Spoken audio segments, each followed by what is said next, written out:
அதை முதல்ல மதிக்காம நான் போடுற ட்ரெஸ்ஸாக தான் நான் போடுற ஷூவாக தான் எடுத்தீங்கன்னா உங்களோட ₹1 கூட ஒரு ஷூ போட்டிருந்தானா அவனோட நீங்க ஏழை எண்ணி. எதனால் இவ்வளவு பொருட்களை வாங்குகிறோம்? இது அவசியத்தின் அடிப்படையில் வாங்கப்படுகிறதா, பணவர்ப்புகளால் வாங்கப்படுகிறதா?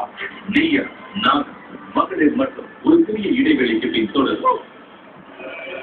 அறிவுக்கு எல்லையே இல்லை. எங்க அறிவாக சாதிக்க போறவங்களுக்கு பஞ்சமே இல்லை.